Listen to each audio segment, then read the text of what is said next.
Oke. Nanti kakak coba bikin videonya sih yang ini. Jadi aman.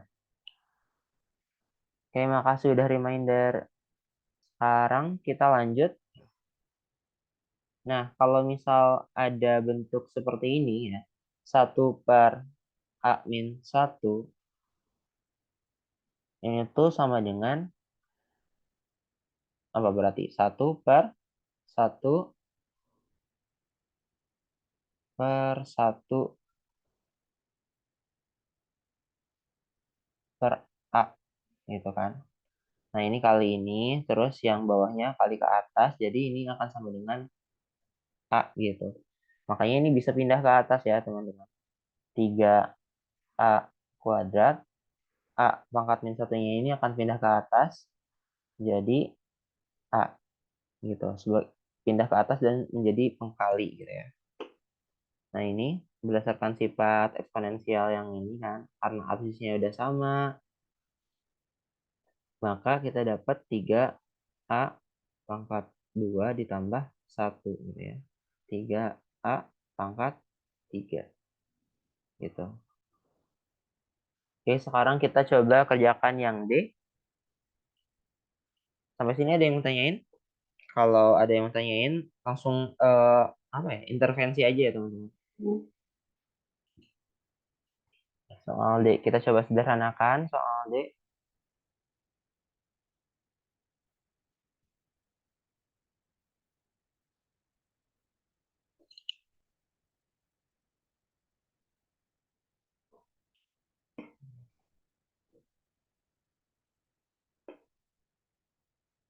Oke, di sini kita tahu berdasarkan sifat eksponensial, kalau M dikali N gitu ya, terus dipangkatkan 2 di sini, dalam kurung pangkatan, ini akan sama dengan M pangkat 2, N pangkat 2 gitu ya. Ini sifat-sifat eksponensial. Maka kita dapat 3 pangkat 2 gitu kan, X. Nah, berdasarkan sifat eksponensial juga, kalau N pangkat 2, entah, N pangkat A gitu ya, dan dalam kurung pangkat B, maka hasilnya itu N pangkat A kali B gitu. Nah, ini berarti 2 dikali pangkat min 2. Berapa? Min 4. Oke. 2 Y, 2 dimasukkan ke sini, ke Y, jadi Y pangkat 2.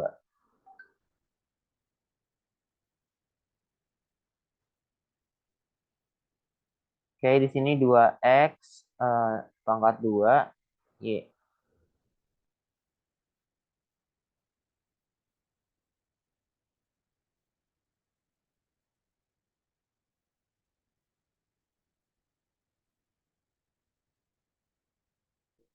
Oh, kira-kira gimana ya kita kita sederhanakan ini?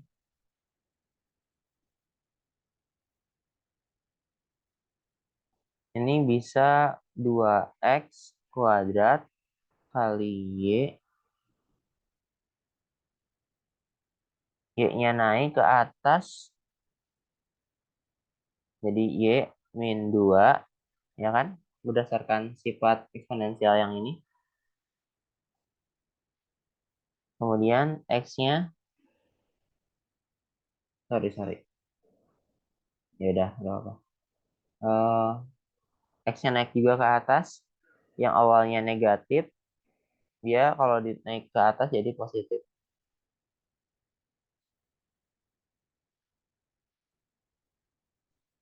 Kemudian yang ini biarin aja di bawah, per 3 pangkat 2. Kita dapat 2X pangkat 2. Ini ya, X pangkat 2 dikali X pangkat 4. Ini kita dapat X2 plus 4. Dikali Y pangkat 1 dikurang Y pangkat 1 ditambah min 2. per 3 pangkat 2. Kita dapat 2x pangkat 6 dikali y pangkat min 1. 9. Oke, untuk soal E, C, sama F, itu nanti kakak coba buat video pembahasannya. Sampai sini ada yang mau tanyain nggak?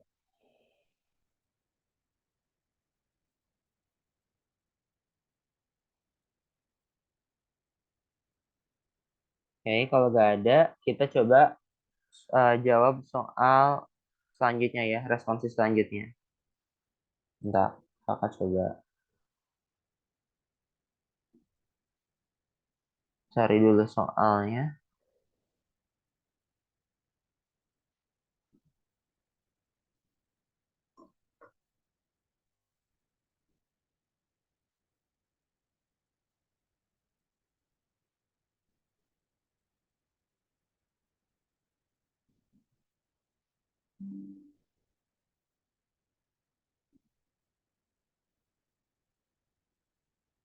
Wait, wait, wait.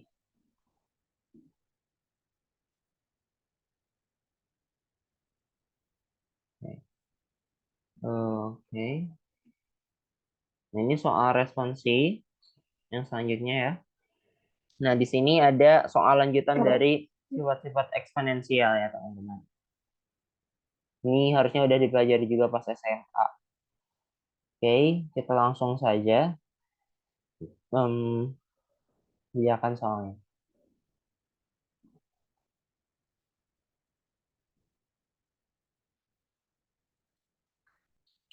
Jadi soal A ini aku coba kerjain soal A, kemudian soal apa lagi? Soal E, sama soal apa ya? Ya itu dua soal itu aja dulu.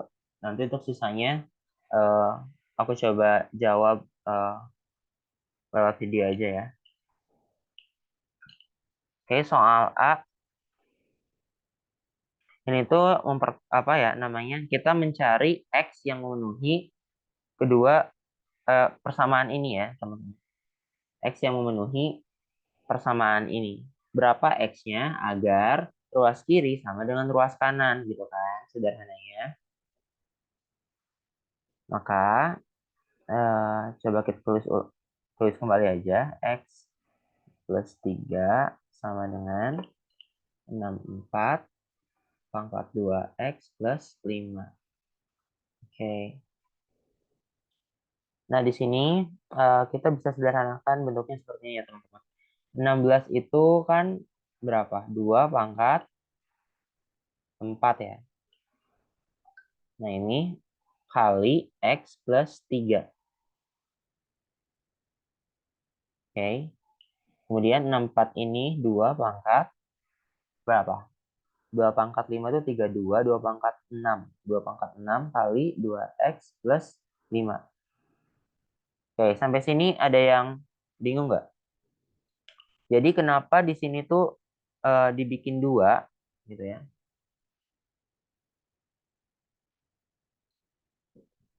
Atau dibuat sama angkanya? Tujuannya itu untuk dibuat sama karena ketika sama maka kita bisa pindahkan si pangkatnya ini menjadi bentuk persamaan baru gitu.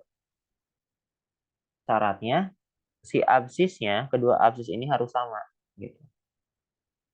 Ada yang mau tanyain nggak sampai sini kenapa ini bisa seperti ini? Nggak ada ya? Udah paham berarti kan? Karena absisnya udah sama, 2 sama 2 kiri kanan gitu kan. Maka ini bisa kita tarik ke bawah. Dapatlah persamaan baru 4 kali X plus 3 sama dengan 6 kali 2X plus 5. Oke, ini kita dapat berapa? 4X plus 12 sama dengan 12X plus 30. Semua variabel yang mengandung X itu pindah ke kiri, dan semua konstantanya kita pindah ke kanan. 4X dikurangi 12X itu berapa? Min 8X ya. 30 dikurangi 12, berapa tuh? 18. X sama dengan 18 per min 8. Gitu. Udah dapat. Duh, ini miring-miring gini ya. Oke. Sampai sini mau tanyain nggak? Kayaknya udah paham. Kalau suara kakak putus-putus, tolong bilang juga ya.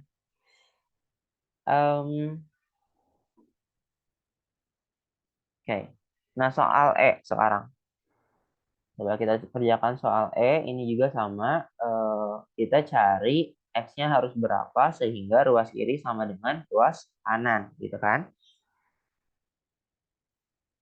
Nah, E itu apa sih? E itu adalah sebuah bilangan ya teman. Teman itu bilangan 2,7 bla bla bla gitu. Jadi E itu 2,7 gitu ya.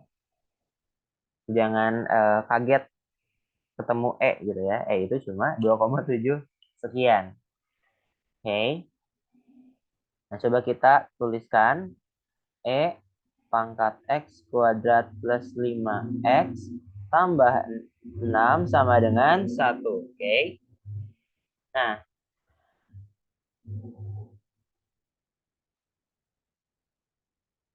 prinsipnya sama ya teman-teman.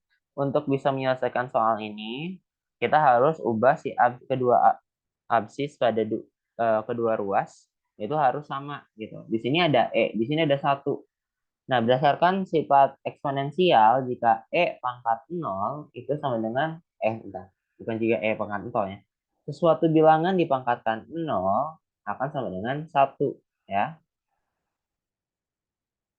Kakak harap kalian ingat sifat eksponensial ini. Maka kita bisa bikin biar absisnya sama, gitu kan. Maka E pangkat X kuadrat tambah 5X tambah 6 sama dengan pangkat 0. Ya kan? Udah sama kan? Nah, kalau udah gini gimana? Kalau udah sama, maka kita turunkan si pangkatnya ini menjadi persamaan baru. X kuadrat tambah 5X tambah 6 sama dengan 0. Nah, ini biasa ya, pemfaktoran. Eh, apa kita cari faktor dari persamaan ini. Oke, ini harusnya udah bisa ya teman-teman. Kita cari apa di sini? Ini 6 kan ya.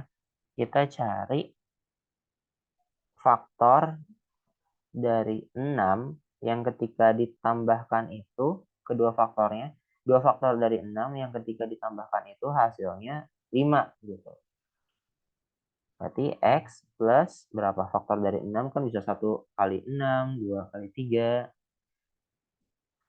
Jadi jawabannya itu 2 kali 3 ya. 2 kali 3 6, 2 tambah 3 5. Berarti kita pakai X plus 2 dikali X plus 3 sama dengan 0 gitu ya.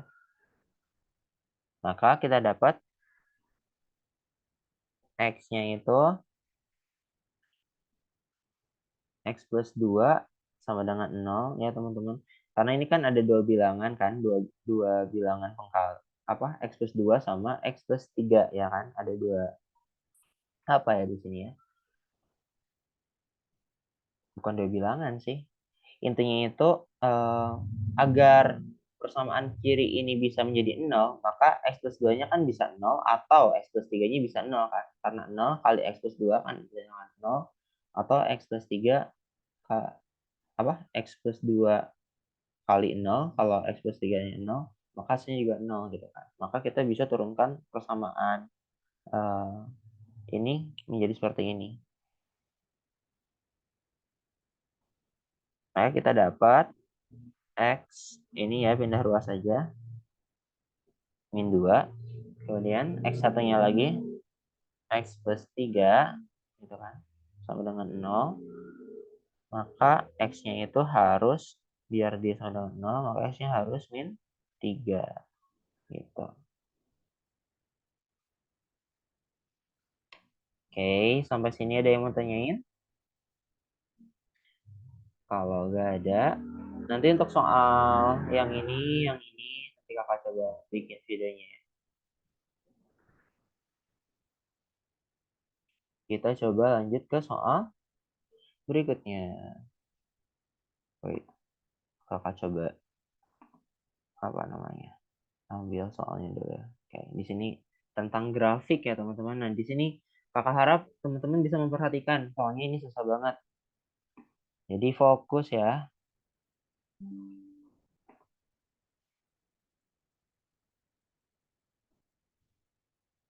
Oke, bentar.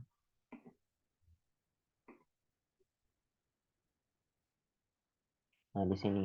Ini soal responsi yang cukup sulit dan kemungkinan besar akan keluar waktu kuis atau mungkin ulangan. Oke. Nah, oke, tolong perhatikan ya teman-teman. Jadi di soal ini tuh, ini soal responsi, kita diberikan apa? Diberikan suatu fungsi eksponensial. Oke. Fungsi eksponensial. Apa sih fungsi eksponensial itu? Fungsi eksponensial itu rumus umumnya y apa ya? A pangkat X gitu ya. Jadi si X-nya itu input dari fungsi ini berupa pangkat gitu kan. Nah, kalau fungsi kuadratik, gimana fungsi kuadratik? Y sama dengan X pangkat 2 gitu ya. Ini fungsi kuadratik. Kalau fungsi linear, Y sama dengan X gitu kan. Kurang lebih bentuknya. Jadi ingat kalau di fungsi eksponensial itu, si pangkat yang ini adalah X. X-nya itu adalah pangkat dari suatu bilangan. Dari suatu bilangan. Oke. Nah, terus di soal ini tuh kita cari tahu grafik menjodohkan ya, jodohkan dengan grafiknya. Fungsi Y sama dengan 3 pangkat X ini tuh menggambarkan gambar grafik dari fungsi ini tuh yang mana gitu ya. Apakah yang A, yang B, yang C, yang D, atau E, atau F gitu kan. Nah, gimana cara cari tahunya? Ada beberapa step. Yang pertama itu, misal kita mau cari gambar dari grafik Y sama dengan 3 pangkat X ya. Y sama dengan 3 pangkat X. Yang pertama itu ada persamaan umumnya ya teman-teman. Y sama dengan C A pangkat X plus D. Kurang lebih persamaan umumnya seperti ini. Oke. Nah, ada beberapa komponen ya di sini ya. Ada X, ada C, ada A, dan ada D, ya kan? Nah, komponen-komponen ini tuh menentukan apa? Menentukan gambar fungsinya, gambar grafiknya, gitu. Kalau misalnya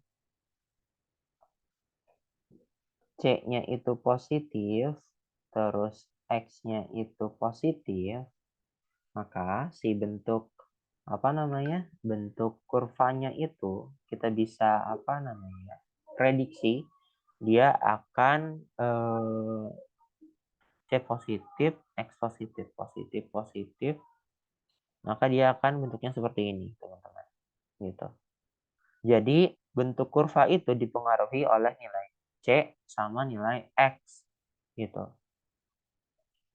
Kalau C-nya negatif, X-nya positif, ini harus dihafal ya teman-teman. Tapi ada teknik biar gak menghafal. Kalau C-nya negatif, X-nya positif, dia akan kurvanya itu positif. Bentar.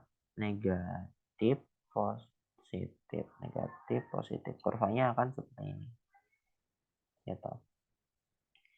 Ini harus dihafal nanti ada kalau misalnya C-nya negatif, X-nya negatif, bentuknya kayak gimana. Gitu. Oke. Jadi kita harus analisis komponennya ya teman-teman. Kita lihat lagi di sini 3 pangkat X, ini C-nya berapa, positif atau negatif gitu. X-nya positif negatif gitu. D-nya ada atau enggak gitu. Tadi terkait C sama X. Kemudian D. D itu adalah apa ya? Menentukan asimtot, garis asimtot pada kurva. Jadi kalau misalnya D-nya 0, maka garis asimptotnya itu akan akan memotong pada titik 0,0 gitu ya. 0, D artinya 0,0 dan dia akan sejajar dengan sumbu X. Sejajar dengan sumbu X gitu. Oke. Jadi ada yang pertama itu kita tentukan komponennya dulu ya. Kalau kita mau bikin gambar dari fungsi ini, yang pertama itu apa? Kita lihat komponennya. Apakah C-nya positif, X-nya positif, kemudian D-nya ada atau enggak gitu kan. Kemudian hal yang ketiga adalah memasukkan uji nilai gitu ya. Kalau X-nya 1, Y-nya berapa? Kalau X-nya 2, Y-nya berapa? Dan kita butuh 2 titik, teman-teman. Nanti dari informasi dari ketiga informasi tersebut kita bisa apa ya namanya? Prediksi, bukan prediksi juga ya. Menerka gitu ya. Kurvanya tuh bentuknya seperti apa gitu. Nah, sekarang kakak mau tanya nih. Kakak mau tanya siapa ya? Lady Ayesa. Halo, Ayesa. Aku panggilnya Ayesa gak apa-apa ya? Ayesa, kedengaran nggak suara kakak?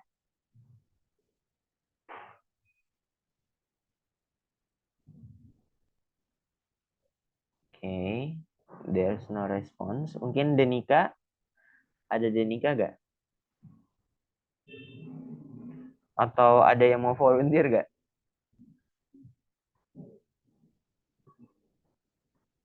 Kakak mau tanya nih. Oke. Olivia, ada Olivia?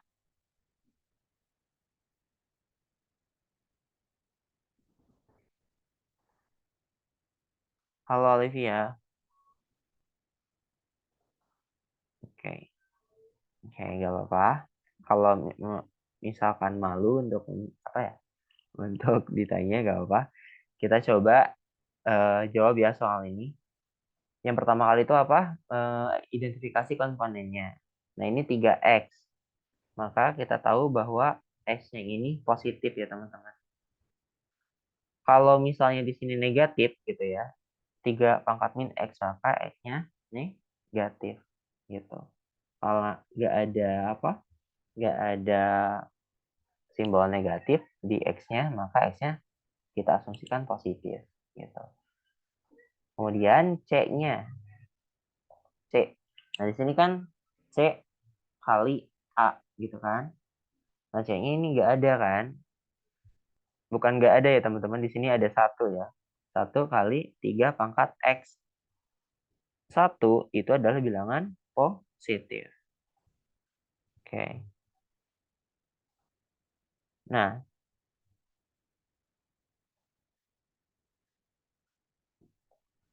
1 adalah bilangan positif.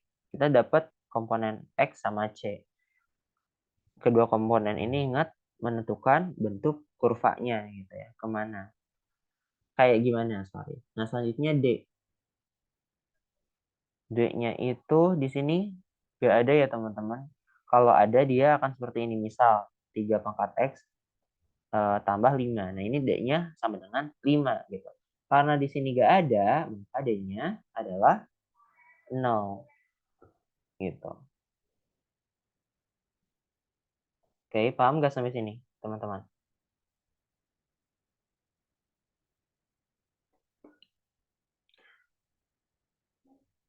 Oke, karena D-nya gak ada, maka D-nya sama dengan 0. Sekarang kita cari bentuk kurvanya berdasarkan informasi ini ya. X sama dengan positif. X adalah positif, bilangan positif dan C itu positif gitu ya. Nah, ini kalau diperhatikan, ini bagian lumayan susah. Jadi pertama itu untuk menerka bentuk kurvanya, kalian bisa gambar grafik seperti ini. Ini Y, ini min Y, ini min X, ini X ya kan. Dan di sini ada kuadran 1, kuadran 2, kuadran 3, kuadran 4. Nah, perhatikan ya teman-teman di sini. X positif, C positif. C ini tuh kita anggap eh, kita C positif ini artinya Y-nya juga positif gitu ya. Nah, X positif ini artinya apa? Kita fokus di sumbu X positif, bukan sumbu X ya. X positif di sini sama Y positif di sini. Gitu. Berarti kurang lebih kuadran 2. Kita fokus di kuadran 2 gitu ya. Nah, apa sih yang terjadi di kuadran 2? Jadi di kuadran 2 ini adalah kita tahu kalau bentuk kurva dari fungsi eksponensial itu dia akan sejajar sumbu X, kemudian nanti akan ada bentuk malah jadi lurus ya. Sejajar sumbu X, kemudian nanti akan ada bagian yang melengkung gitu. Nah, jadi ada dua bagian ya. Di sini ada yang sejajar dengan sumbu X, kemudian dia ada yang bagian melengkung gitu. Nah, bagian yang melengkungnya ini ada di kuadran 2 gitu. Jadi cara gambarnya gimana, Kak? Cara gambarnya itu seperti ini ya, teman-teman. Kita anggap ini itu ada suatu area gitu ya. Nah, karena bagian melengkungnya itu ada di kuadran 2, maka kita mulai gambar bagian yang sejajar dengan sumbu X yang itu ada di sebelah uh, arah yang berkebalikan gitu. Ini kan sebelah kanan, maka dia bagian yang sejajarnya itu akan masuk ke wilayah yang bulat ini kan. Kita masuk nih sejajar gitu kan. Kemudian nanti di sumbu 2, di kuadran 2 ini akan melengkung seperti ini ya teman-teman. Gitu, keluar, masuk, keluar gitu.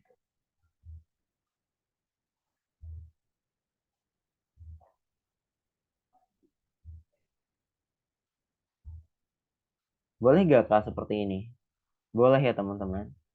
Boleh seperti ini karena ini menerka-nerka. Jadi gak harus si bentuk bagian yang lurus dan sejajar dengan sumbu X-nya ini dari kurva fungsi eksponensial ini tuh gak harus ada di kuadran 1. Pokoknya dia ada di sebelah kirinya gitu. Karena bagian lengkungnya itu ada di sebelah kanan atas gitu atau di sebelah kanan, maka bagian yang lurusnya ada di sebelah kiri gitu. Dari sumbu Y. Gitu.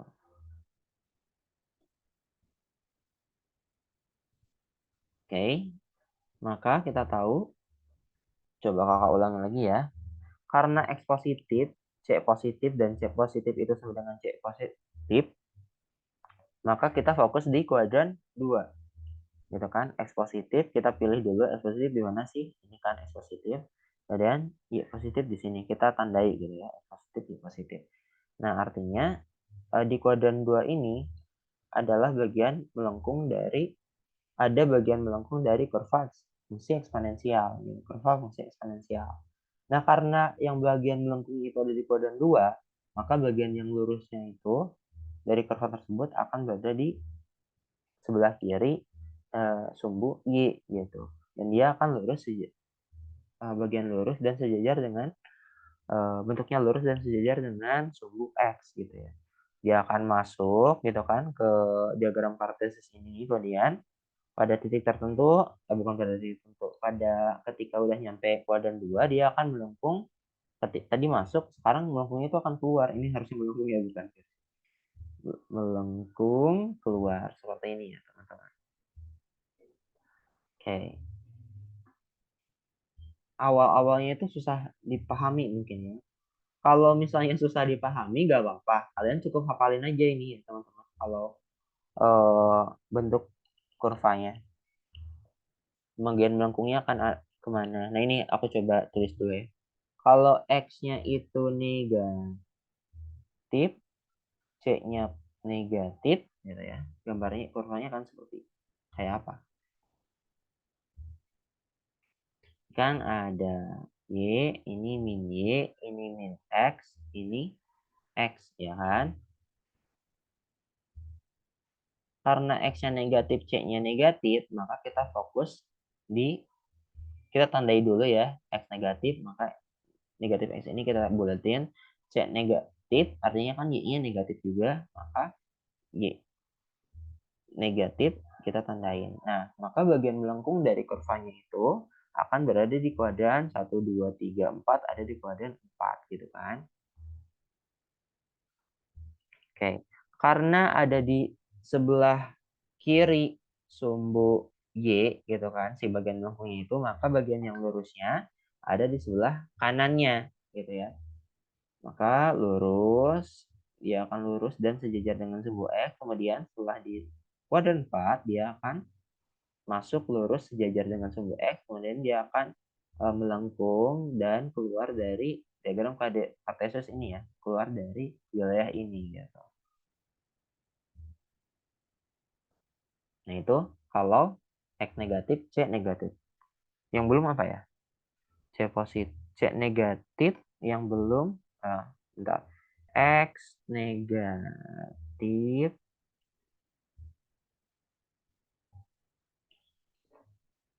X negatif, C positif ya. C positif. Gitu kan. Nah, bentuk kurvanya kan seperti apa, Kak?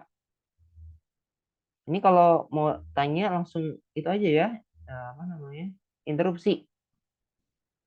Oke. Kayak biasa, di sini ada Y, di sini ada min Y, kemudian di sini ada min X, X. Oke. C positif, C negatif, C-nya positif. Gitu kan. C negatif, kita tandai ini negatif X, kemudian C positif. C itu sama dengan Y. Gitu kan. Berarti Y ini positif, kita tandain dulu. Nah, artinya bagian melengkungnya itu akan berada pada kuadran 1 gitu ya. Karena bagian melengkungnya itu ada pada apa? Di sebelah kiri dari sumbu Y, maka bagian lurusnya itu akan berada di sebelah kanan dari sumbu Y gitu ya. Dia akan masuk ke diagram Kartesius ini gitu ya, dari sini. Kemudian sejajar dengan sumbu X, kemudian apa? Setelah memotong sumbu Y satu titik, dia akan melengkung gitu, keluar gitu dari sumbu dari diagram Kartesius ini. Nah, boleh gak Kak melengkungnya ke sini? Boleh gak ya? Ya boleh ya teman-teman, harus ke atas melengkungnya. Pokoknya dia akan keluar gitu. Gak boleh berpotongan lagi dengan sumbu X si melengkungnya itu. Harusnya.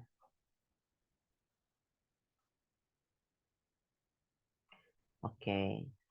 Nah, jadi kalau misalnya kalian kurang paham dengan cara tadi ya, metode tadi yang nggak harus dihafal, di sini ada metode yang mengharuskan kalian menghafal gitu ya.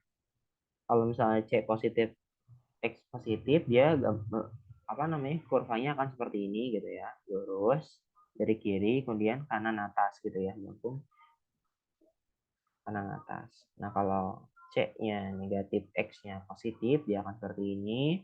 Kemudian kalau C X-nya negatif, C-nya negatif, dia akan bagian melengkungnya akan di kuadran 4. Kalau X-nya negatif, C-nya positif, bagian melengkungnya ada di kuadran 1. Gitu. Nah, oke, kita balik lagi ya ke sini. Ini kita belum kerja soalnya. Kita tadi belajar terkait teorinya gitu kan. C positif, X positif, C positif. Berarti ada di kuadran 2 bagian melengkungnya. Dari sinilah. Nah, kurang lebih apa namanya, si kurvanya itu akan seperti ini. Gitu ya. Kita terka bentuk kurvanya. Sekarang kita D. Ya. D-nya itu sama dengan 0, maka gimana? Maka kita bisa perbaiki kurvanya. Apa ya? Bukan sumbu. Garis asimtot gitu ya. Garis asimptotnya itu adalah sumbu X ya teman-teman kalau D-nya 0 gitu. Artinya si bagian lurusnya itu akan berdekatan dengan sumbu dengan garis asimtot gitu. Akan berdekatan. Ini harusnya berdekatan nih teman-teman, ini masih ada jarak. Harusnya dekat banget, tapi dia nggak berhimpitan. Dia cuma mendekat aja gitu. Kemudian akan melengkung di kuadran 2 dari melengkung ke atas seperti ini ya teman-teman.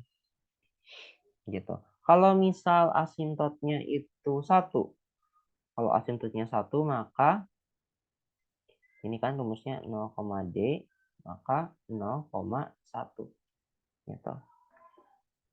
Oh iya, kalau di eksponensial itu tuh garis asimptotnya itu garis asimptot horizontal gitu ya.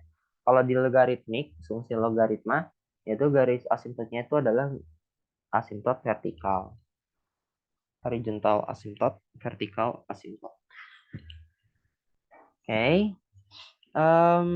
Kalau D-nya 1 ini kan 0,D. Kalau D-nya 1 artinya kita tandai dulu 0,1 itu di mana? 0,1 kurang lebih di sini lah ya. Maka garis asimptot horizontalnya itu akan sejajar dengan sumbu X karena horizontal ya. Kemudian dia akan memotong memotong di titik 0,1 gitu.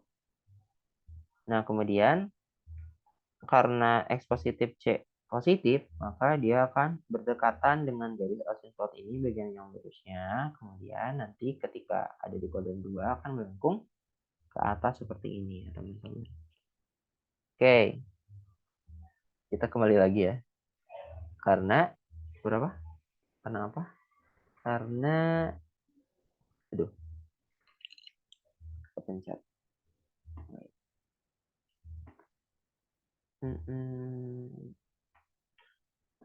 Karena D-nya itu sama dengan 0, maka apa yang terjadi? Si garis bagian yang lurusnya itu akan berdekatan dengan sumbu X gitu kan. Di sini. Duh, ini gak berdekatan sih. Sulit. Ya, anggaplah ini berdekatan ya teman-teman. Gak ada jarak, kemudian ada jarak dikit tapi kemudian dia akan melengkung gitu ya. Nah, sekarang udah lebih baik lah ya si kurvanya itu. Nah, sekarang kita setelah baca komponennya, kemudian dianalisis gitu ya, interpretasikan komponennya tersebut ke dalam bentuk grafik ini, selanjutnya apa? Kita uji titik. Oke. Uji titik. Kita punya fungsi Y sama dengan 3 pangkat X. Kalau X-nya itu, kita udah tahu berdasarkan sifat-sifat eksponensial ya. Untuk kita tuh tujuannya apa di sini? Kita mau mencari 2 titik gitu ya. Titik itu kalau setelah diketahui fungsinya, kita bisa masukkan apa ya? Masukkan X-nya gitu. X-nya mau berapa? Bebas. Bisa 1000, sejuta gitu. Nah, karena banyak banget nih pilihan X-nya ini tuh, nah itu kita bisa pilih X-nya yang bisa mempermudah operasi gitu. Nah, berdasarkan prinsip eksponensial, kalau A pangkat 0 itu akan sama dengan 1, ya kan? Terus kalau A pangkat 1 itu akan sama dengan A gitu. Nah, dari prinsip ini kita bisa menentukan memilih X-nya tadi sehingga memudahkan operasi ini. Maka kalau misalnya X-nya 0, ya kan, Y-nya sama dengan 1. X sama dengan 0, 3 pangkat 0, 1, Y-nya sama dengan 1. Ya kan? Kalau X-nya apa? Kita dapat 1 titik nih, 1 titik. Dan kalau X-nya 1, maka Y-nya sama dengan 3, ya kan? kita masukkan input ketika inputnya itu 1 ke si fungsi ini, maka 3 pangkat 1, kenapa 2? Bentar ya. Ini harus sambil dicas. 3 pangkat 1, y-nya sama dengan 3. Dapatlah 2 titik. Nah, maka kurang lebih kita coba gambar lagi ya teman-teman, biar lebih jelas gambarnya. Oke, coba kita gambar lagi yang lebih rapi. Sekarang kita punya 2 titik, bentuk kurvanya, asimtot horizontalnya udah dapat. Kita coba gambarkan lagi.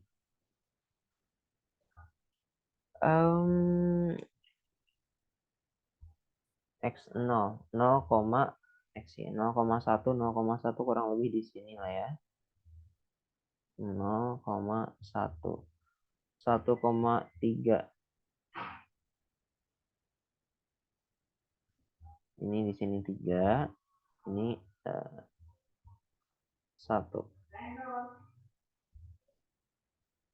Nah, dapat titik di sini 0, 0,3. 1,3. Nah, juga jelas kurang bagus 1,3. Oke. Nah, ingat tadi ya, ini kan kuadran 2. Wah, ini ada apa namanya? Y positif, X positif ya kan. Dia akan berdekatan di awal gitu kan. Dia akan berdekatan dari sini dengan sumbu X. Jadi garis lurus ya. Sumbu X, kemudian dia akan belok ke atas seperti ini ya teman-teman. Bagian belakangnya itu ada di kuadran 2 gitu. Nah, kurang lebih selesai. Kita gambar terka si bentuk kurva dari fungsi f sama dengan 3 pangkat x.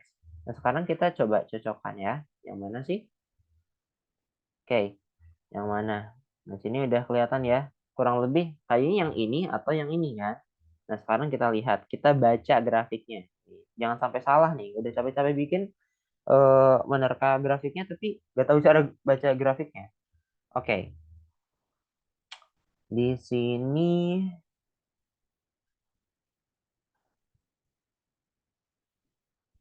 mana kira-kira yang benar? Ini yang benar ya. Coba ini kan 4 sampai 4 berarti kan ini 1, 2, 3, 4 ya kan. Nah, tadi titiknya ada di sini. Kemudian kurang lebih yang 3 itu ada di sini kan. Nah 1. Ya kan? Kalau ini gimana Kak? Ini salah ya teman-teman. Kan di sini 1. Ini di sini harusnya di sini ya, ke sini naik gitu. Ini udah sedikit benar, tapi harusnya sana kan. Ini 2. Oke, jadi jawaban grafik yang cocok dengan fungsi y sama dengan 3 pangkat x adalah grafik E. Gitu ya. Oke, sampai sini dia mau tanyain nggak?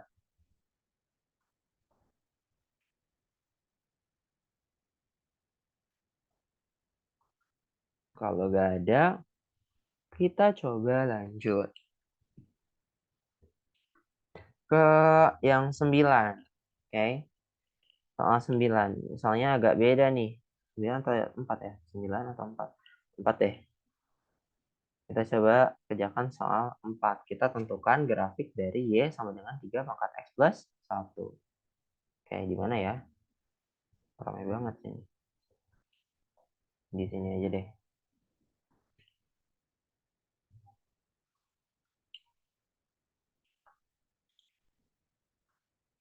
Y sama dengan 3 pangkat X plus 1.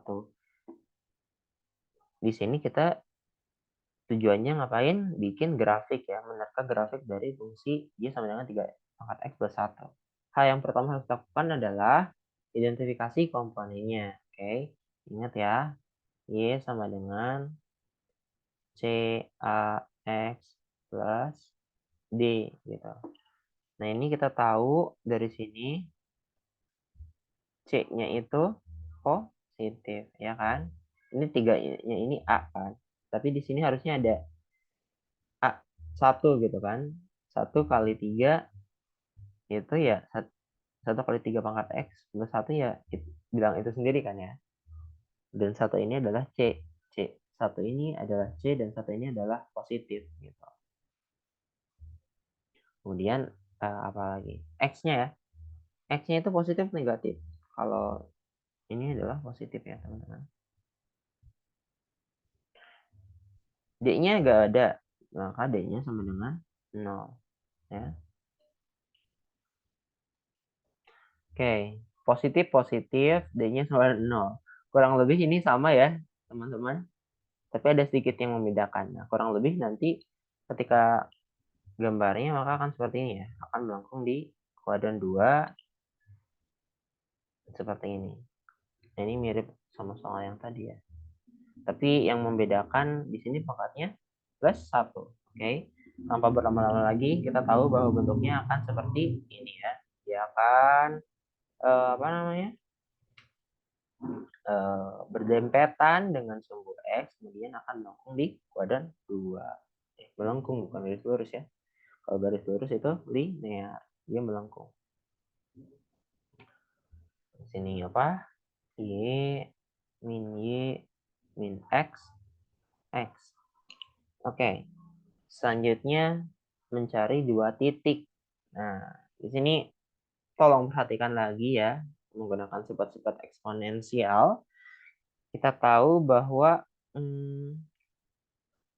A pangkat 0 gitu ya tadi ya. Itu akan sama dengan 1. A pangkat 1 itu sama dengan A.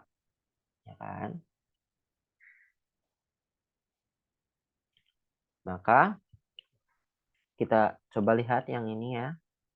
Dia sama dengan 3 pangkat X plus 1. Agar 3 pangkat X plus 1 ini menjadi 1, ya kan? Maka pangkatnya ini, si pangkatnya, ini harus sama dengan 0, gitu kan? Berdasarkan sifat eksponensial yang anggaplah ini yang pertama gitu ya, ini yang kedua. Gitu. Ini menentukan inputnya ya, menentukan X-nya. Supaya, apa namanya, Y sama dengan 1, ya kan? Supaya Y-nya itu sama dengan 1, maka pangkat dari 3 ini harus sama dengan 0, gitu kan? Terus di sini supaya Y-nya itu sama dengan apa nih berarti?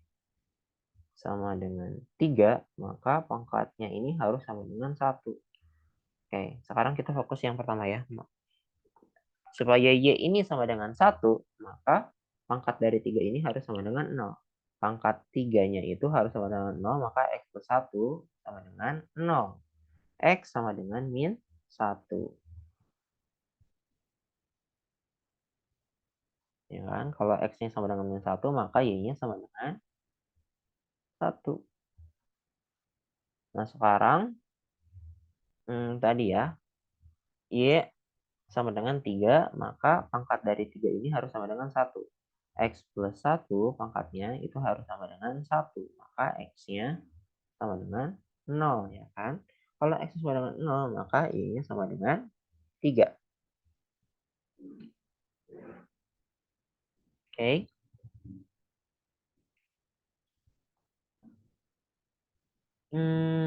Nah, kita udah punya 2 titik. Ya kan? Punya 2 titik. Sekarang coba kita gambarkan lagi ya dengan lebih jelas.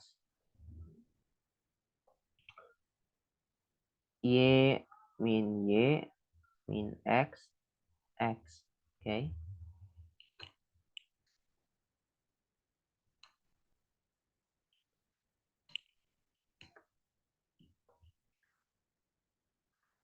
0,3 min 1 1 min 1 1 0,3 1 2 3 0,3 kurang lebih sini 0,3 min 1 1 ya titik yang ke ini min 1 1 gimana itu min 1 1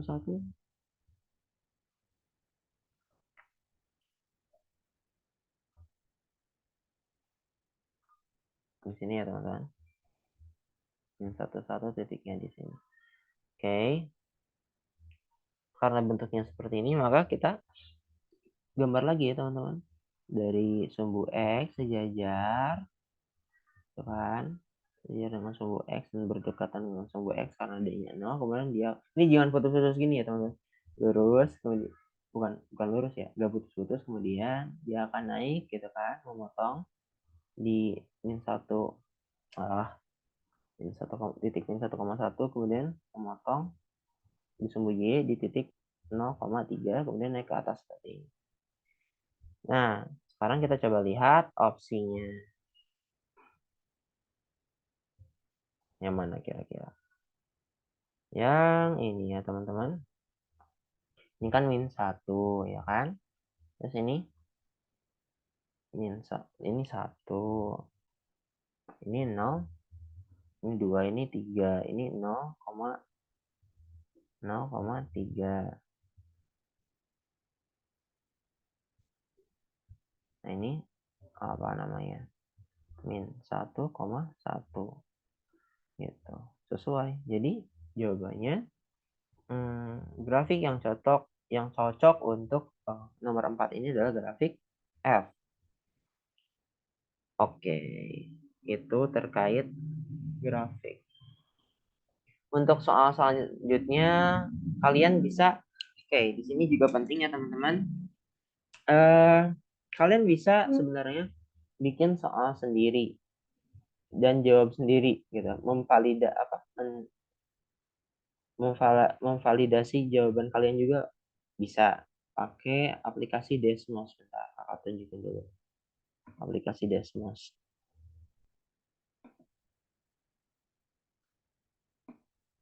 Nih.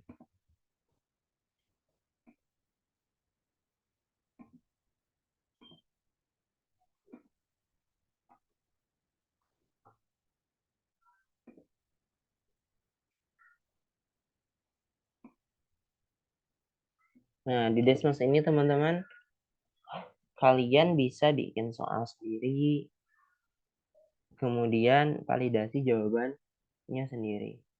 Nah, di sini kalian bisa masukkan 3 apa tadi? Y sama dengan 3 pangkat X gitu kan. Nah, udah ada kelihatan grafiknya.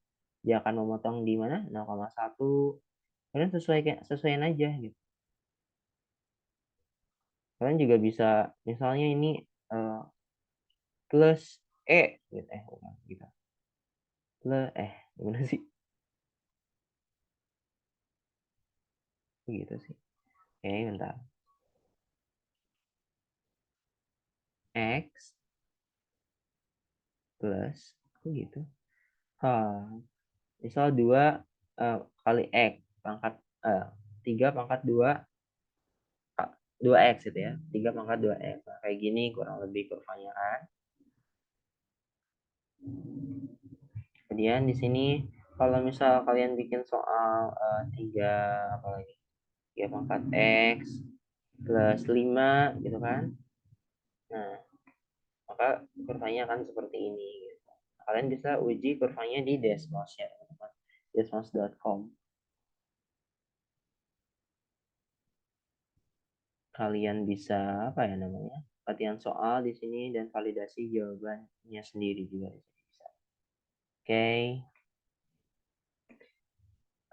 Tadi terkait menjodohkan grafik fungsi eksponensial. Nah, sekarang di sini ada tentukan persamaan grafik berikut. Nah, tadi kan disuruh mencari grafik dari fungsi y sama dengan 3x kan ya. Sekarang kita dikasih grafik, kemudian tentukan fungsinya gitu ya. Kalau tadi ada fungsi tentukan grafiknya, sekarang ada grafik tentukan fungsinya gitu. Nah, ini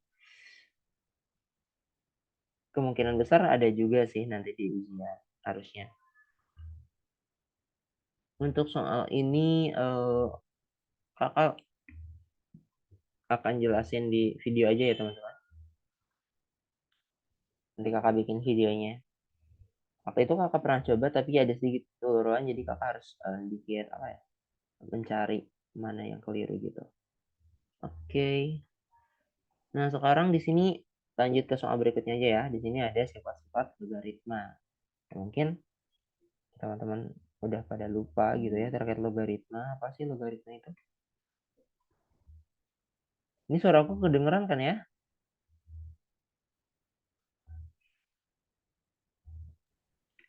Dengeran-dengeran, Kak. Oke, bentar. Mana aku gak ada. Bentar ya kakak, itu dulu. Oh, ini soalnya. Berulang lagi. Oke, coba kita kerjakan soal logaritma berikut. Ini logaritma tuh apa sih? Logaritma. Logaritma. Oke. Logaritma di SMA kita bentuk umumnya tuh kita tahu bahwa apa ya? Ini deh dulu. A pangkat C itu sama dengan B. Kemudian logaritmanya itu A log B sama dengan C. Gitu. Nah, ini eksponensial, ini logaritma. Eksponensial itu A pangkat C itu sama dengan berapa? Gitu ya. Itu pertanyaan yang ditanyakan di eksponensial. Kalau di logaritma, A harus dipangkatkan berapa sehingga sama dengan B? Gitu. Jawabannya C. Itu juga logaritma. Coba kita uji ya. 4 pangkat 2. 4 pangkat 2 berapa? 16. Ya kan? Nah, itu yang ditanyakan di eksponensial. Kalau di logaritma, 4 harus dipangkatkan berapa sehingga hasilnya 16. Pangkat 2. Jadi jawabannya 2. Jadi yang ditanyakan di logaritma itu adalah pangkatnya. Nah, itu terkait logaritma. Kemudian bentuk umum dari logaritma ini, notasi lain dari logaritma ini kan notasi yang umum kalian temukan ya waktu SMA. Nah, sekarang pas kuliah nih notasinya berbeda nih, cara penulisan doang nih, tapi udah berbeda. Cara penulisannya itu alternatif lainnya adalah log si absisnya ini, gitu ya. Yang awalnya di atas dia akan berada di sedikit di bawah di sini, kemudian ada B. Ini sama aja ya. A harus dipangkatkan berapa sehingga hasilnya B gitu. Cara bacanya gitu biar kalian paham apa itu logaritma ya. Ingat gitu. Logaritma itu yang tanya pangkatnya. Oke. Nah, sekarang coba kita kerjakan soal-soal logaritma ini. Kenapa kita harus mempelajari sifat-sifat logaritma ini? Karena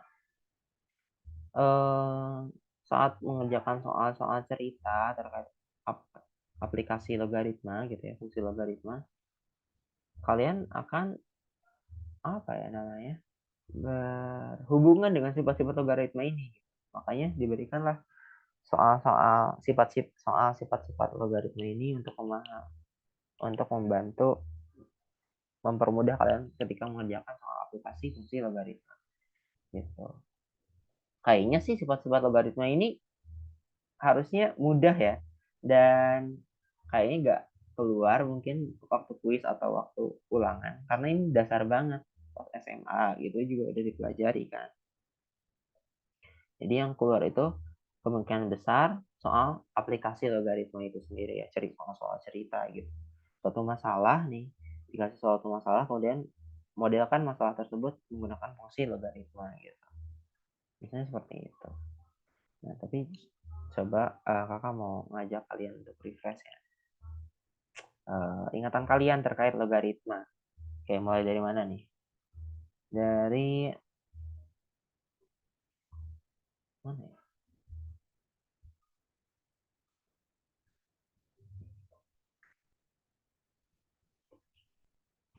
Dari sini aja deh. Soal A. Oke, soal A. Nah, jelek banget.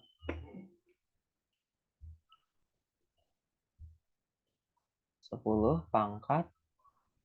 Ya itu pangkat ya. Min log 10. Nah, ini 10-nya itu absis ya, teman-teman. Udah kecilan nih, guys.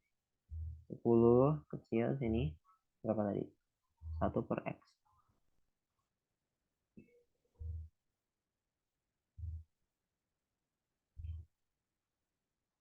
Oke, kita coba sederhanakan ya bentuk ini. Kita coba sederhanakan. Gimana teman-teman kira-kira?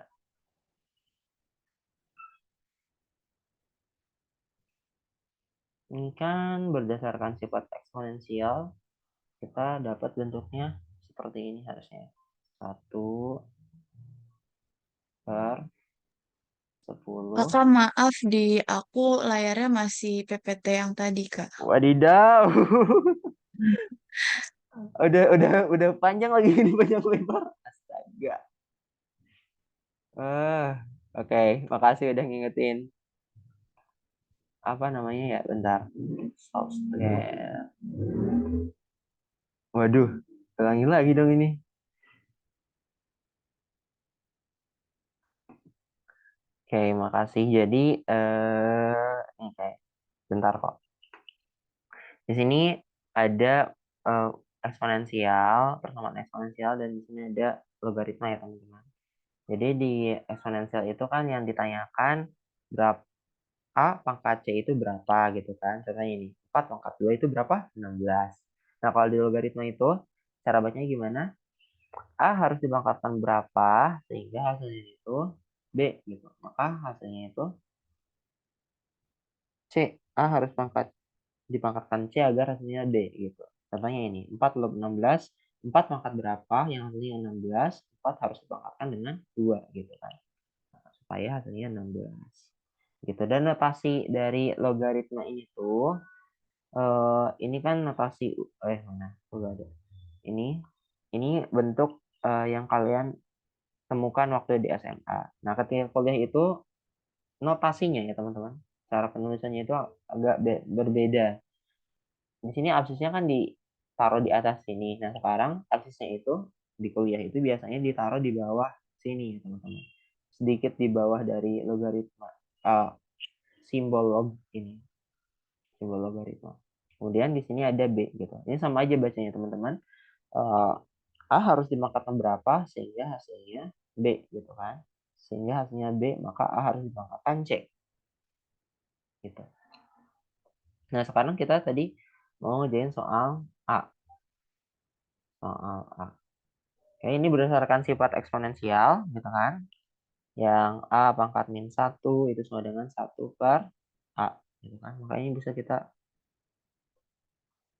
dapat bentuk seperti ini. Log 10 1 per X. Ini sifat eksponensial, jangan lupa. Ini dipadukan ya sifat-sifat eksponensial dan sifat logaritma. Oke. Log 10 per 1 per X.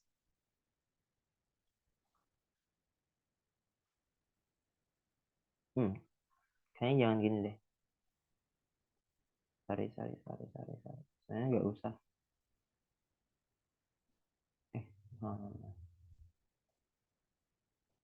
Nah ini, kita fokus aja dulu di pangkatnya ya teman-teman. Di pangkatnya ini, kita tulis di sini. Kita bisa sederhanakan pangkatnya ini ke dalam bentuk yang lebih sederhana.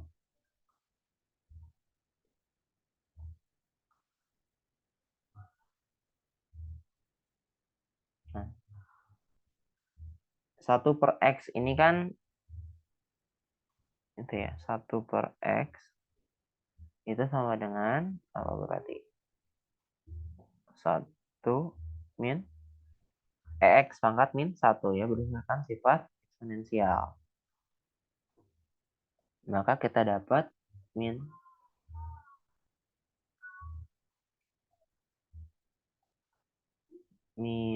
log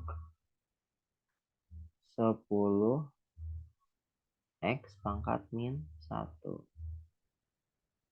Nah, teman-teman, ingat sifat-sifat logaritma ya.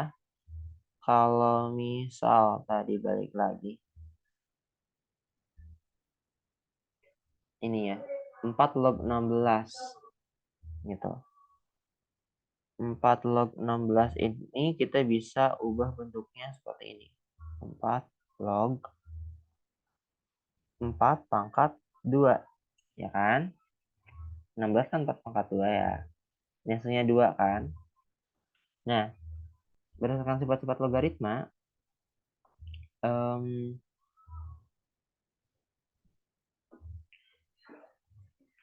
si pangkat ini, pangkat dari 4 ini yaitu 2, itu bisa kita apa ya namanya?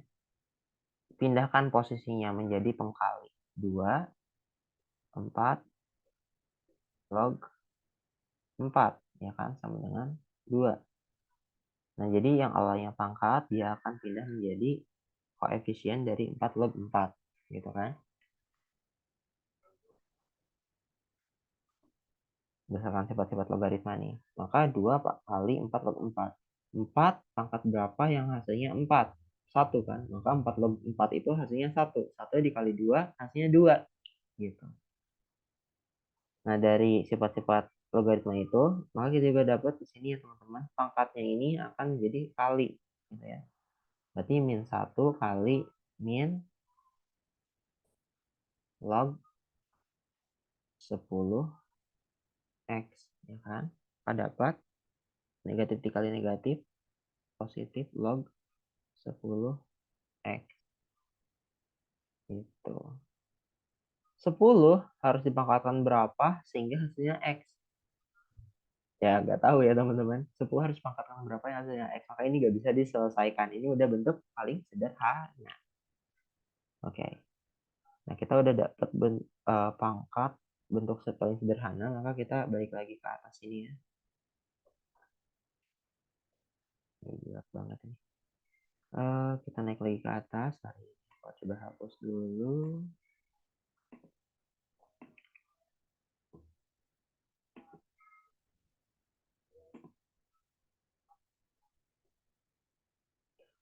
Sepuluh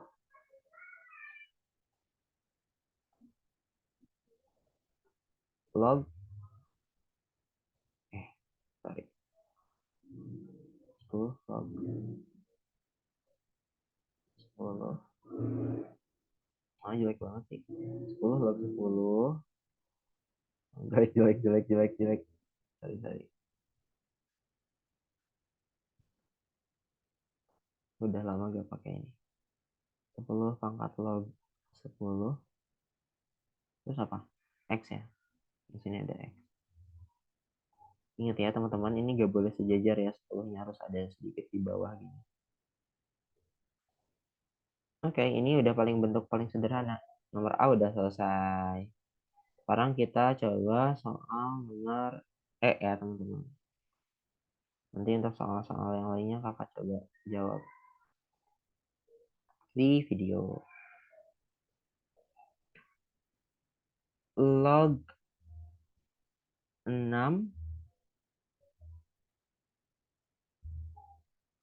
Bentar. Log 6, 9 ditambah. Ngelag banget sih. Log 6, 4 ya. Oke, berdasarkan sifat-sifat logaritma itu, kalau log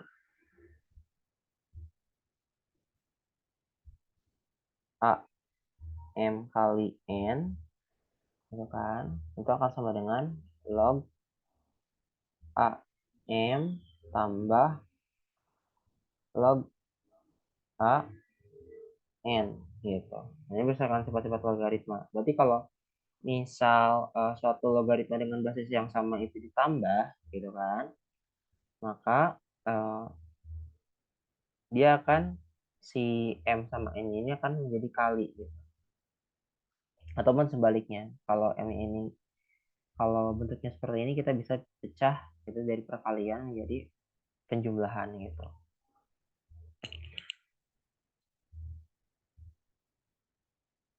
Syaratnya si absisnya harus sama ya teman-teman. Untuk biar sifat ini terpenuhi. Untuk memenuhi sifat ini, si absisnya harus sama. Absisnya udah sama, ya kan? Maka kita bisa ubah bentuknya seperti ini. Log 6, gitu, karena absisnya udah sama, berarti 9, kenapa sih ini? 9 dikali 4, ya kan? Log 6, 9 kali 4, 36. 6 dipangkatkan berapa yang hasilnya 36. Itu sama dengan 2. 6 kali 2, 6 pangkat 2, 36 ya teman-teman. Oke, nomor E udah selesai.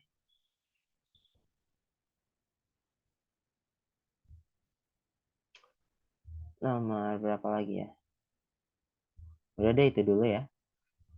Ada 2 soal respons yang udah kita bahas. Sekarang kita coba lanjut ke permasalahan selanjutnya aja. Oke. Nah, di sini soal responsi, soal cerita nih, biasanya susah banget. Jadi tolong diperhatikan ya, teman-teman. Di sini ada bunga majemuk. Apa sih itu bunga majemuk? Apa itu bedanya dengan bunga tunggal gitu ya? Bunga majemuk ini tuh bisa diselesaikan dengan fungsi apa? Dimodelkan dengan fungsi apa? Nah, itu kita harus pahami dulu apa itu bunga majemuk ya untuk menyelesaikan soal ini.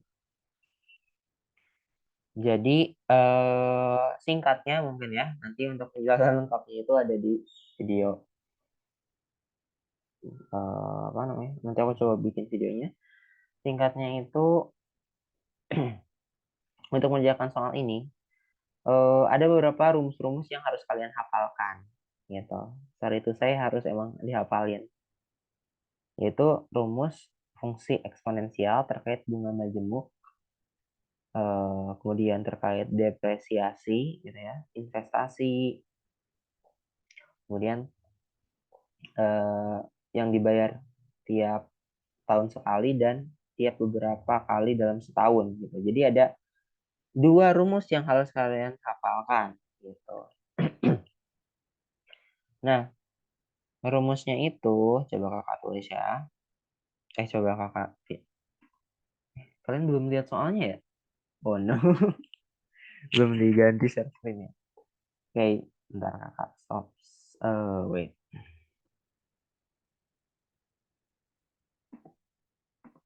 Nah,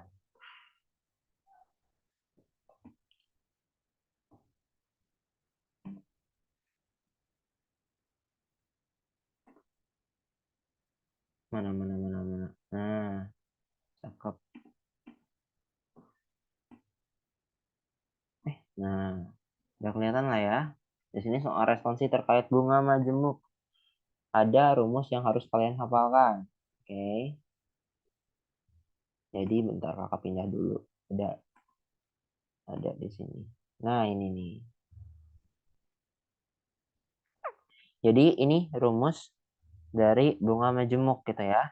Nah, ini ada AP sama dengan P dikali 1 tambah atau dikurangi R pangkat T gitu. Nah, ini tuh kita gunakan apa namanya rumus ini kapan Kak?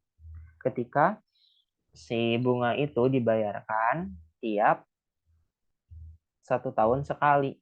Kalau rumus yang di bawahnya, si bunganya itu dibayarkan tiap beberapa kali dalam setahun gitu.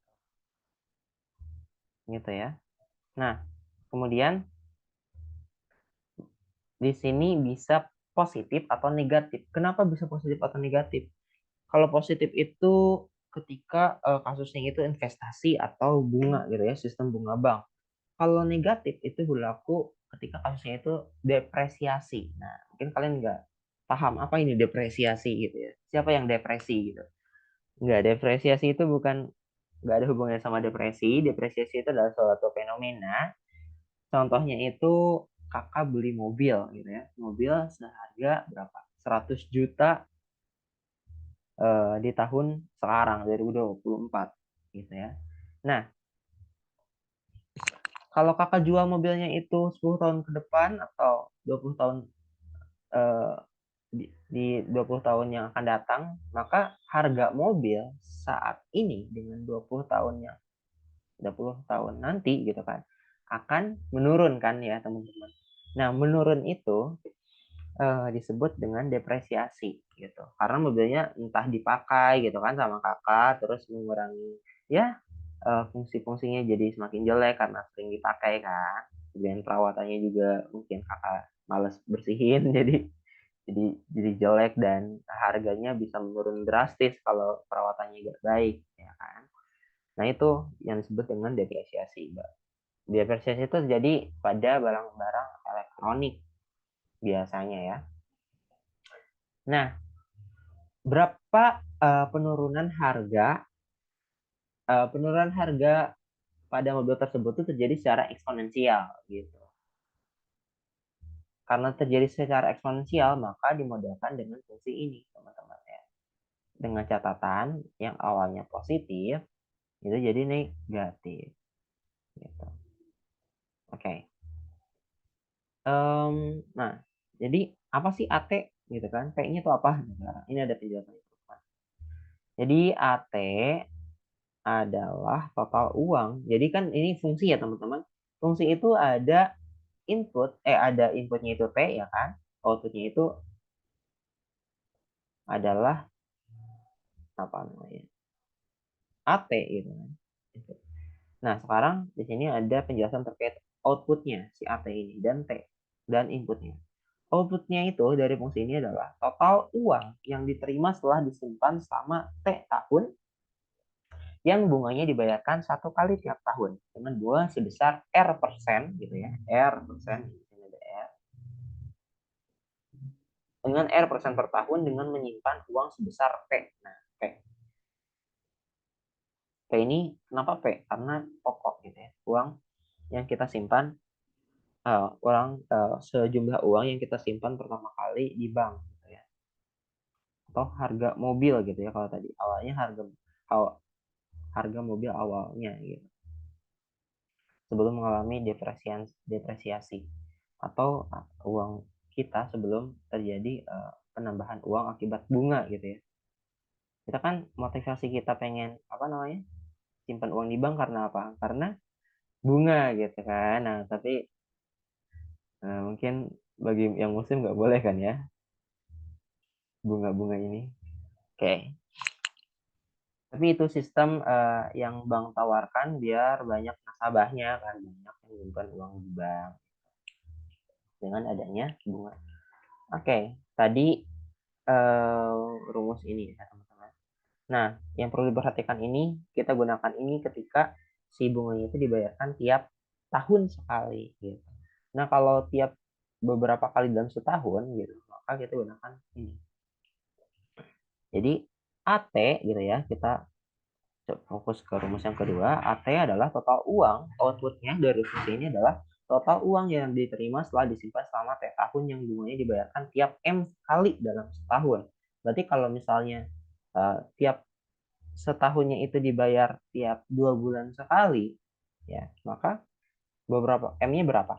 Kalau 2 bulan sekali, M-nya berapa? Tolong ini ada yang hadir kan ya? Aku mau tanya, Alivia, kalau Alivia atau Kiara Sati, Safira, boleh respon nggak kakak? Kalau misal bunganya itu dibayarkan tiap 2 bulan sekali, maka M-nya itu berapa? Waduh, bingung ya kayaknya ya.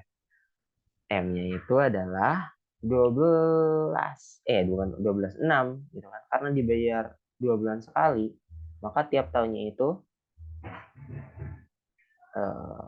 dibayar 6 kali gitu kan. Ya dong, karena 2 bulan sekali, maka tiap tahunnya bunganya dibayarkan 6 kali, sebanyak 6 kali. Maka M-nya 6 gitu. Jangan salah ya teman-teman kalau misalnya uh, bunganya itu dibayarkan 2 bulan sekali, M-nya itu bukan 2. M-nya itu berapa? 6 gitu. Kalau dibayarkan tiap bulan sekali, M-nya berapa? 12 12 gitu, karena uangnya dibayarkan setahunnya itu 12 kali. Artinya dibayarkan tiap bulan gitu ya. Jangan sampai salah. Lucu banget kalau salah soalnya. Udah hafal rumusnya tapi salah di sana. Oke. Nah, sekarang kita kembali ke soal ya. Dan coba coba aplikasikan rumusnya. Ini udah kecoa di sini. Mana. Apa gak ada? Nah, di sini. Kita coba baca soalnya. Oliver harus memilih di antara dua investasi. Investasi A membayar 6% secara majemuk setiap tahun. Dan investasi B membayar 5,9% secara majemuk setiap bulan.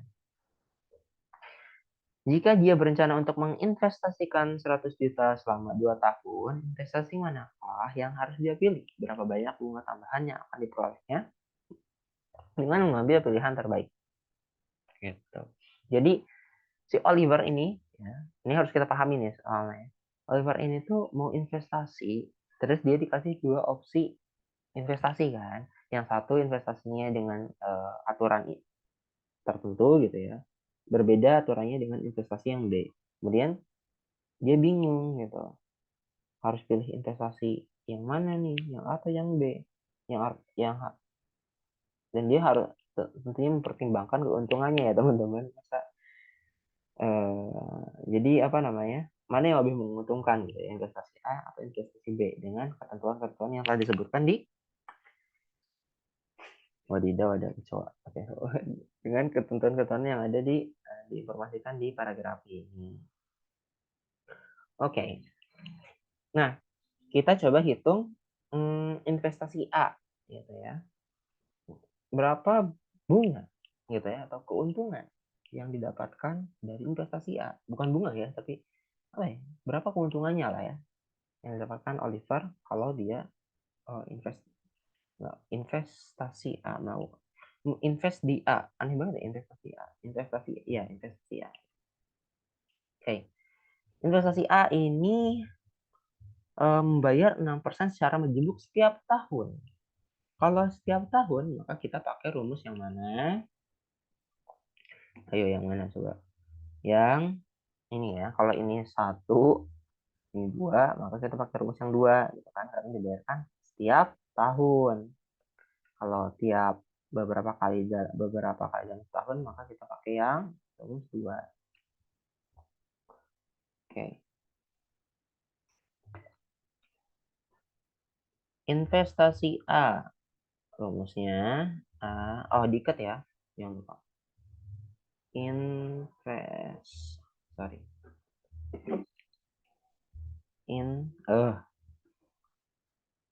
Investasi A. Diketahui dilet jelek banget sih tulisan gue. Diketahui berapa nih? Kan ada T. T itu namanya Oliver menyimpan uang di bank gitu ya. Berapa lama itu? 2 tahun. Berarti T-nya 2. Terus apalagi P-nya? Berapa uang yang disimpan oleh Oliver? Itu 100 juta ya. Kemudian apa lagi? Apa lagi ya? R. Persentase investasi ya. Ini berapa? 6%. 6% artinya berapa? 0,06 ya kan? Oke, jelek banget. Nah, 0,06. Terus udah itu aja ya. Sekarang kita masukkan ke fungsinya yang harus kalian hafal. Ya, terus fungsinya dulu sama dengan P kali 1 tambah R pangkat T. Wih benar, kakak juga nih coba lagi ngapalin. Mana. Nah ini udah benar sih. Oke, kita Kita masukkan kalau kita simpan uangnya selama 2 tahun gitu ya, sebesar berapa uangnya? 100 juta dengan persen apa? Dengan bunga investasi. Emang ada ya namanya? Istilahnya mungkin Kak keliru ya. Dengan bunga 0,06 pangkat T-nya 2 tahun. Gitu. Nah, ini tinggal kerjain aja ya teman-teman. Dan jangan lupa urutannya ya. Ini PEMDAS, ingat PEMDAS, parenthesis, eksponensial, apalagi parenthesis and eksponensial, PEMDAS, multiplication, division, PEMDAS, subtraction, addition. Jadi hal yang pertama kali dilakukan itu adalah parenthesis, ya, aturannya. Yang paling utama itu adalah mengerjakan yang ada di dalam kurung. Setelah di dalam kurung, kerjakan eksponen, gitu ya. Kita pangkatkan dulu karena PEMDAS parenthesis eksponensial. Hal yang dilakukan selanjutnya kalau udah kerjain dalam kurung dipangkatkan. Udah dipangkatkan, hal selanjutnya dikalikan. Multiplication or division. Multiplication itu pengkalian, division itu pembagian, dan itu berada pada tingkat yang sama, tapi di bawah tingkatan dari eksponensial. Nah, jangan sampai keliru mengoperasikan hal sekecil ini gitu ya. Hal sekecil itu. Pokoknya jangan sampai keliru karena sayang banget kalau keliru kan. Udah apa udah tahu rumusnya tapi masih keliru hal apa operasi sederhana seperti itu. Ini dikerjain aja teman-teman ya. Jadi berapa? Sekian juta lah ya. Gitu. Sebenarnya harus dicari sih ini. Oke, nanti kalian coba cari aja sendiri ya. Mana yang lebih menguntungkan. Kemudian selanjutnya investasi A itu sekian juta lah ya. Nah, sekarang investasi B. Kakak lagi banyak ngomong jadi apa ya? Agak serak-serak gini. Diketahui. Kita coba lihat investasi B. Kalian udah lihat ini kan takut. Nah, benar. Share screen-nya udah benar. Panjang lebar takut lihat. Oke. Investasi E disimpan selama 2 tahun ya teman-teman. 2 tahun. Kemudian apa lagi? Uangnya sama 100 juta.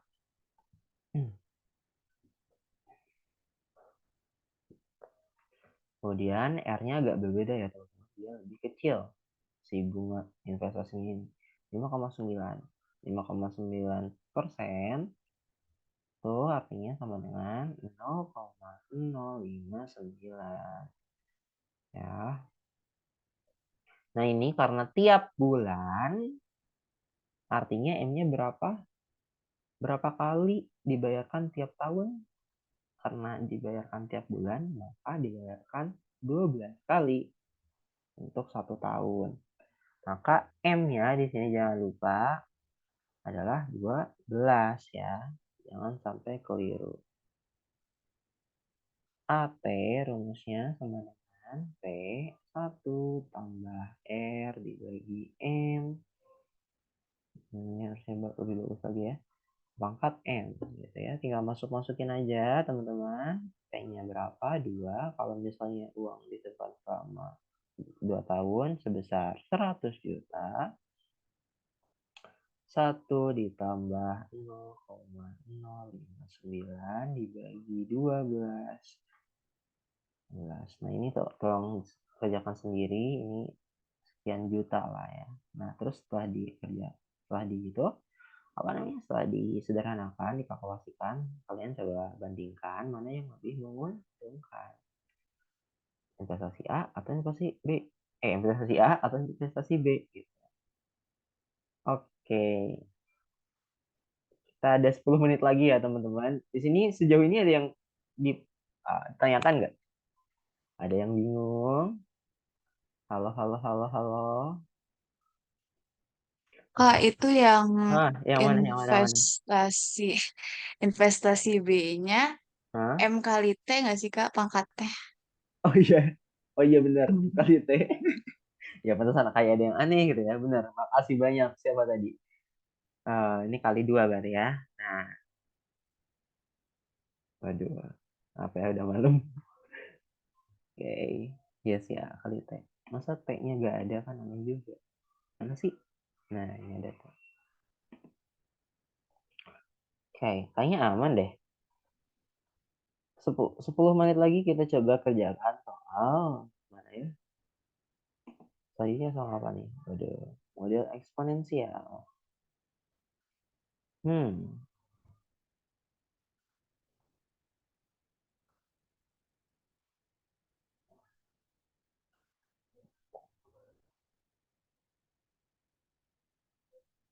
bentar. Kakak mau bahas soal ini, tapi bentar, ini belum kelihatan nih.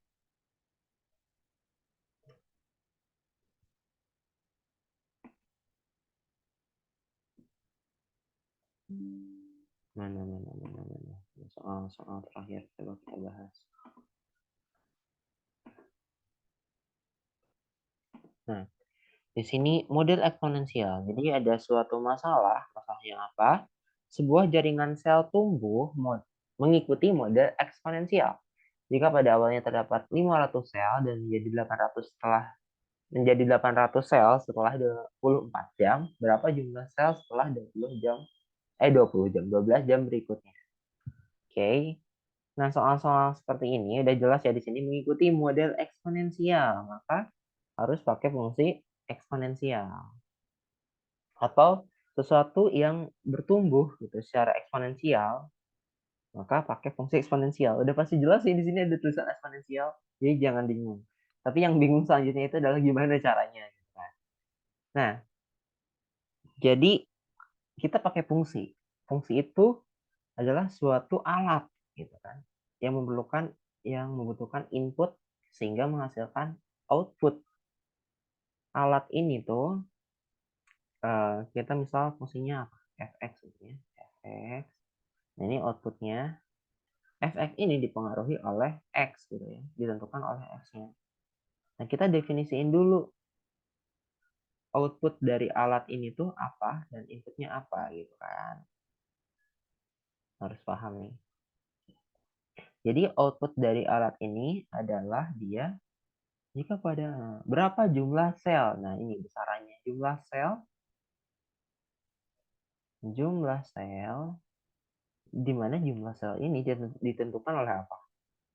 Lamanya sel tersebut didiamkan ya. Bukan didiamkan juga sih, tapi ya ya pokoknya jumlah sel tersebut fx adalah outputnya adalah jumlah sel setelah x jam gitu ya. Jumlah sel setelah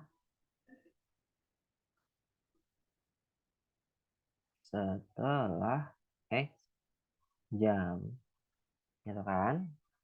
Kemudian x-nya ini adalah waktu waktu yang hmm, yang dibutuh yang kenapa ya pentabletnya bermasalah yang dibutuhkan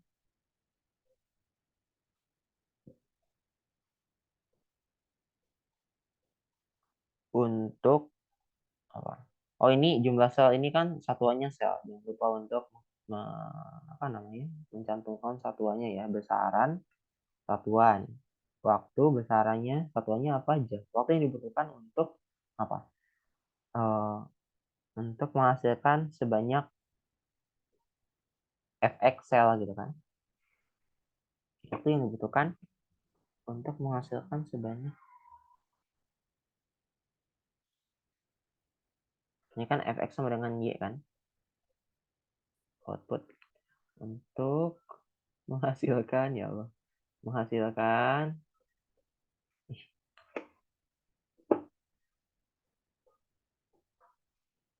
menghasilkan ini harus jelas ya. Menghasilkan sebanyak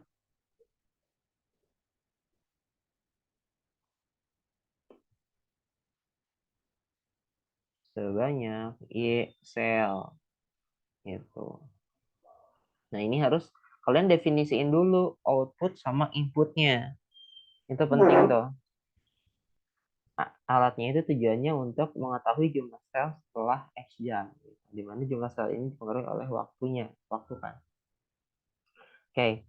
Nah, model eksponensial persamaan umumnya itu kurang lebih Y sama dengan apa ya?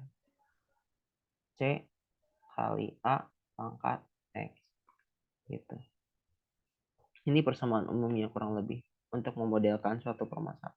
Untuk memodelkan soal-soal cerita. Nah, ini Y sama dengan C kali A pangkat X. Oke. Nah, caranya gimana? Di sini ada informasi awalnya terdapat 500 sel. Berarti ketika X-nya 0 gitu kan. Alhamdulillah. Outputnya itu, jumlah selnya itu adalah 500. Kita X-nya 0 itu kan awalnya. Awalnya ada 500 sel. Maka outputnya itu 500. Gitu. Maka kita bisa masukkan ke fungsi umum ini ya. Y sama dengan C A kok gitu salah. 500 gitu kan karena Y-nya udah 500 sama dengan C kali A pangkat 0. Berarti 500. Ih, kenapa sih ini tablet? 500 sama dengan C, ya kan? Karena A pangkat 0 itu sama dengan 1. Oke, selanjutnya. Informasi apa selanjutnya nih? Dan menjadi, awalnya terdapat 500 sel dan menjadi 800 setelah 24 jam. Berarti ketika X-nya itu 24, ya kan? Y-nya itu 800.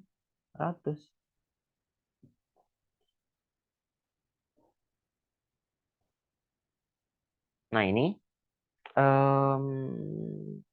di sini kan udah kita dapat C-nya, maka si fungsinya itu udah lebih sempurna ya. 500 ini sama dengan 500 A dikali A pangkat X. Gitu kan? Nah, ini kita coba masukkan ke sini. Y-nya 800 sama dengan 500 ya. 500. A-nya itu belum kita cari tahu, pangkat 24. Nah, ini bisa disederhanakan. A pangkat 24, 800 dibagi berapa? 500. Coret-coret. A pangkat 24 sama dengan 8 per 5. A-nya berapa? A-nya sama dengan 8 per 5 pang. Ya, yang awalnya pangkat kalau pindah ruas jadi akar. Nah, ini kita dapat A-nya. Maka kita dapat rumus lengkapnya. Aduh, bentar. Apa tadi ya? Lupa. Rumus lengkapnya Y sama dengan 500 dikali berapa?